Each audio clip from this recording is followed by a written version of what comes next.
The Valmiki Ramayana has served as a cultural and moral pillar for millions of people across centuries.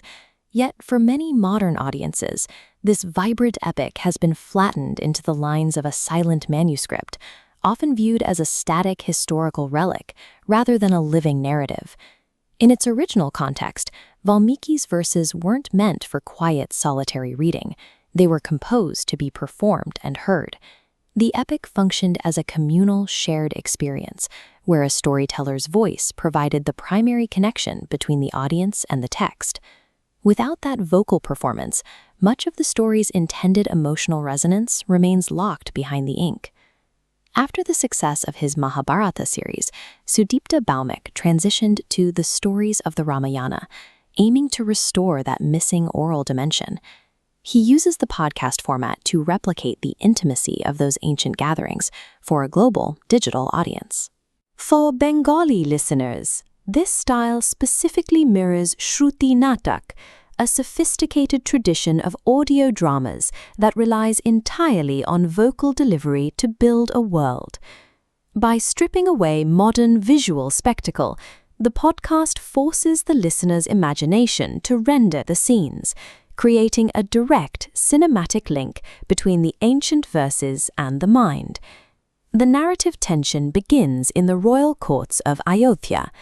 Episode 11 details the political crisis, where Queen Kaikeyi uses a forgotten promise to force King Dasarath into a corner, demanding two impossible boons. This creates the central conflict of episode 12, where Ram chooses to uphold his father's word by accepting a 14-year exile into the Dandakaranya forest. Audio engineer Soman Paul and composer Anirban Chakrabarti use layered sound design to emphasize the weight of these decisions, making the palace feel increasingly restrictive. Without a screen to watch, the listener is forced to focus on the internal shifts of the characters, feeling the heavy psychological pressure of personal duty clashing with family ties. The consequence of these choices reaches its peak in episode 17, as King Dasarath succumbs to his grief.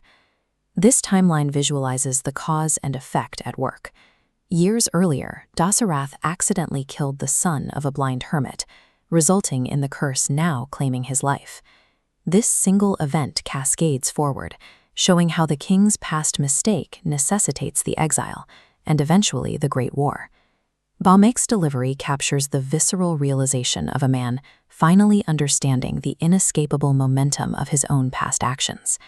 The podcast format helps shift the story from a simple, heroic journey into a complex study of karma and consequence. In episode 18, the scale of the tragedy is felt through Prince Bharath, returning to Ayodhya to find his father dead and his brother banished. He is suddenly burdened with his father's last rites, all while navigating the immediate wreckage of his family. By focusing on these specific points of familial trauma, the storytelling grounds the epic's mythological elements in a recognizable human reality. This focus on vocal performance and pacing has shifted the way modern listeners engage with the ancient text. Many listeners note in their reviews that the clarity of the narration makes the ancient dilemmas feel surprisingly applicable to modern life. In the podcast's comments, some listeners even go a step further, explicitly challenging the label of fiction because the emotional and cultural weight of the performance feels so grounded in truth. Bhaumik's dramatization provides a bridge between the high stakes of the epic and the personal resilience required to navigate modern life. While the written word preserves the story's structure, the podcast invites us all to experience the Ramayana through the human breath it was originally designed for. You can find the Stories of the Ramayana on Apple Podcasts to hear this retelling for yourself. Thousands of years after these verses were first composed, they continue to find a new life whenever a voice brings them back to the ear.